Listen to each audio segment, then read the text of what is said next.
அனைவருக்கும் வணக்கம். உங்கள் வீட்டில் தெய்வத்தோட நடமாட்டம் இருக்கா, தெய்வத்தோட அருள் இருக்கா அப்படிங்கிறத எப்படி தெரிஞ்சுக்கலாம்? அதுக்கு சில அறிகுறிகள் இருக்குது. அது என்னென்ன அறிகுறிகள் அப்படின்னு சொல்லி இன்றைக்கி பதிவில் பார்க்க போகிறோம். வாங்க பதிவுக்குள்ளே போகலாம். நிறைய பேர் இதை கேள்விப்பட்டிருப்பீங்க. பழங்காலத்து கோயில்கள், பழைய கோயில்கள், சிதலமடைந்த கோயில்கள் எல்லாத்துலேயுமே தெய்வ அருள் இருக்கா, இல்லை அந்த தெய்வத்தோட நடமாட்டம் இருக்கா, இல்லை அந்த கோயில் இப்போ எந்த ஒரு பூஜையுமே இல்லாமல் அந்த தெய்வம் அந்த கோயிலையே இல்லையா அப்படின்னு சொல்லி பார்க்கறதுக்காக என்ன செய்வாங்கன்னா, ரொம்பவுமே சக்தி வாய்ந்த தாந்திரிகர்கள், மலையாள தேசத்து மாந்திரிகர்களை அழைச்சி குறி இல்லைன்னா சோழி போட்டு அந்த தெய்வத்தோட அருள் அந்த கோயிலில் இருக்கான்னு பார்ப்பாங்க. அப்படி இல்லைன்னா அதுக்கான ஆகம விதிப்படி கும்பாபிஷேகமோ இல்லை என்ன பூஜை செய்யணுமோ அந்த பூஜை செஞ்சு அந்த தெய்வத்தோட அருளையும் நடமாட்டத்தையும் திரும்ப அந்த கோயிலுக்குள்ளே கொண்டு வருவாங்க. இதே தான் வீட்டுக்கும்.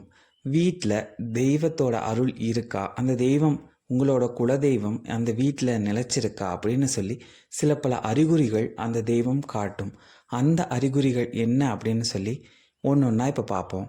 முதல்ல, இப்போ நீங்கள் ஒரு தெய்வத்தை மனமுருகி ரொம்ப பக்தியோட தினமும் பூஜை செஞ்சுட்டு வரீங்க, இல்லை உங்கள் குலதெய்வத்துக்கு அந்த பூஜை செஞ்சுட்டு வரீங்க அப்படின்னா அந்த வீட்டில் அந்த குலதெய்வத்தோடவோ இல்லை உங்களோட அந்த இஷ்ட தெய்வத்தோட அருள் இருந்ததுன்னா உங்களுக்கு யாருக்குமே நோய் நொடிகள் அவ்வளோ சீக்கிரம் வராது, மருத்துவ செலவுகள் இருக்காது. அந்த தெய்வத்தோட அருள் இருக்கிறப்போ யாருமே உடம்பு சரியில்லாமல் சீக்கிரம் படுக்க மாட்டாங்க. அப்படி படுக்கிறாங்க, இல்லை யாராவது ஒருத்தங்களுக்கு பின்னாடி ஒன்றா உங்களுக்கு உடம்பு சரியில்லாமல் போகுது அப்படின்னா அங்கே அந்த தெய்வத்தோட அருள் இல்லை அப்படின்னு தெரிஞ்சுக்கலாம். ரெண்டாவது, இப்போது உங்கள் வீட்டுக்கு ஒரு பிரச்சனை வரப்போகுது அப்படின்னா உங்கள் வீட்டில் யாராவது ஒருத்தங்களுக்கு கனவில் முன்கூட்டியே இந்த மாதிரி ஒரு பிரச்சனை வரப்போகுது, இல்லை வேறு ஏதாவது ஒரு அறிகுறி உங்களுக்கு கனவில் காட்டும். அப்படி கனவில் காட்டுதுன்னா அந்த தெய்வத்தோட அருள் உங்கள் வீட்டில் இருக்குது அப்படின்னு அர்த்தம். இது கூடவே ஒரு முக்கியமான ஒரு அறிகுறி இருக்குது. நம்ம நாட்டார் வழக்கில் நிறையா பேருக்கு குலதெய்வங்களா யார் யார் இருப்பாங்கன்னா கருப்பசுவாமி, ஐயனார், முனீஸ்வரர், இந்த தெய்வங்கள் குலதெய்வமாக இருக்கும்.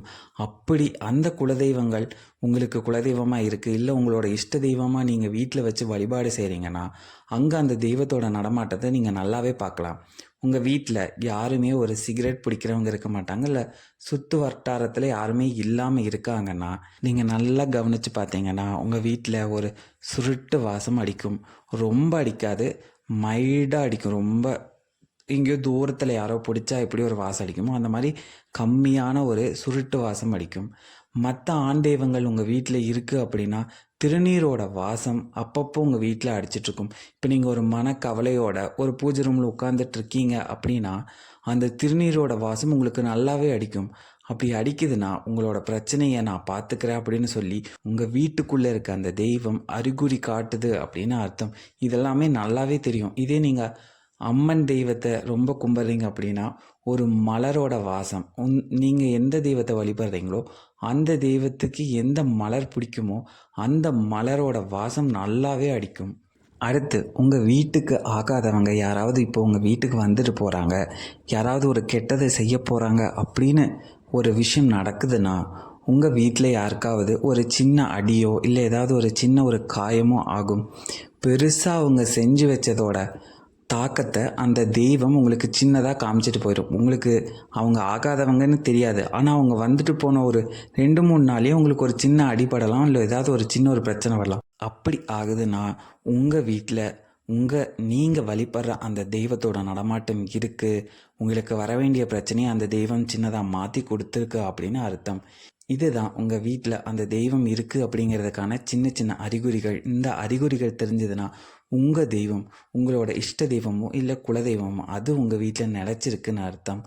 அப்படி உங்கள் வீட்டில் இந்த மாதிரி எந்த ஒரு அறிகுறிகளுமே இல்லை, தெய்வத்தோட வழிபாடுகளே இல்லை அப்படின்னு நீங்கள் நினச்சிங்கன்னா அதுக்கும் ஒரு பூஜை இருக்குது. அந்த பூஜையை செஞ்சு எப்படி தெய்வத்தை வீட்டுக்குள்ளே வர வைக்கிறதுன்னு நான் அடுத்த பதிவில் உங்களுக்கு சொல்கிறேன். இந்த அறிகுறிகள் தெரியுதான்னு செக் பண்ணி பாருங்கள். நாளைக்கு இதே மாதிரி இன்னொரு பயனுள்ள தகவலோடு உங்களை வந்து சந்திக்கிறேன். நன்றி, வணக்கம்.